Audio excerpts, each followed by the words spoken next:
That's PT. OT does too. What? I was at information session last month, and they are very discouraging of part-time students. But you need to know that up front, because the way they schedule their classes, they feel if you only take 2 at a time, that not only is it going to take you longer, they don't care about that. The way they've scheduled their practice comes out in the field, things like that, they're very discouraging of part-time students. And that's huge, because a lot of people are working adults doing a career change that need to make a decision. A lot of it's daytime, you know. But it's interesting to go listen to someone who's going to teach you. You know, there's a physics requirement for OT, and people always, I gotta say, why physics? And they explain at this information session that I was at as a spectator, because if you have a 6'5" patient and the wife is 5 feet, it's a lot different for a 5-foot woman to get a 6'5" man out of bed than it is for a 6-foot man to help a 6'5" man. The physics behind stuff like that is totally different. And everyone goes, oh, that makes sense. So there's a lot of requirements that are on there that people are like, why would I need this? And they go through that. So it's actual, because it's a committee decision. Admissions doesn't make those decisions for like DPT and OT. The faculty and staff are actually committed to review everything. So the earlier you touch base with them and communicate, the more you get your name out there, the more they know who you are and you're working towards this. Again, none of it means a guaranteed admission into any of those programs. So keep that in mind. Any other questions?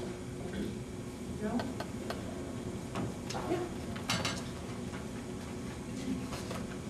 When you finish your degree in interdisciplinary, what is the usually things that this kind of degree allows you to do?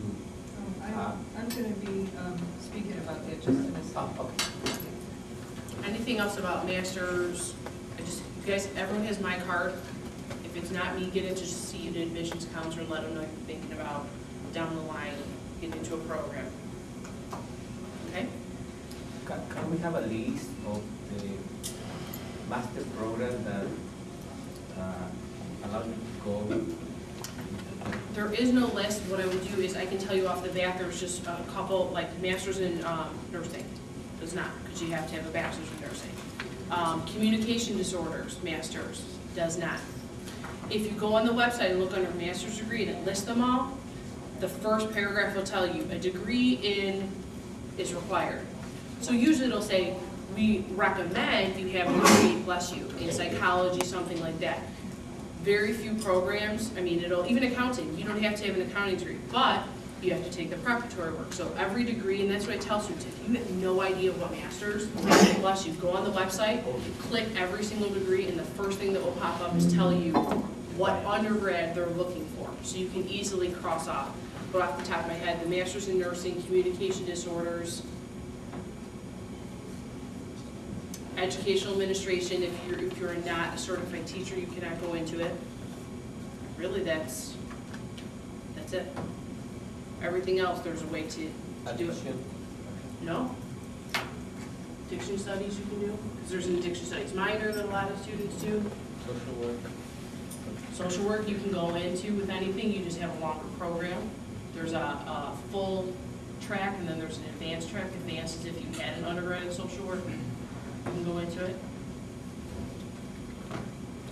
Basically, most of the college arts and sciences, you go into the health ones are usually the business, the some education, and the College of Health and Human Services. That's where you start getting. Yeah.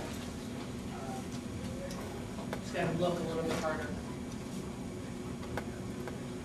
Okay, in your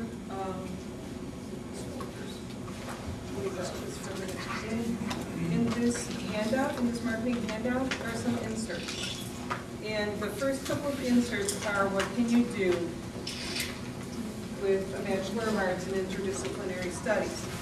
You're asking what our students can do. Well, if you take a look at those, our students are in all areas. They're in computers, they're in teaching, they're in business, they're advisors, they're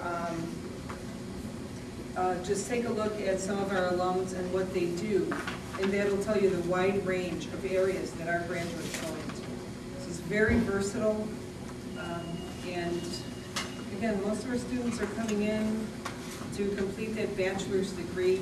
Many of them go on for master's programs, and when they do get jobs, they're in a wide range of areas.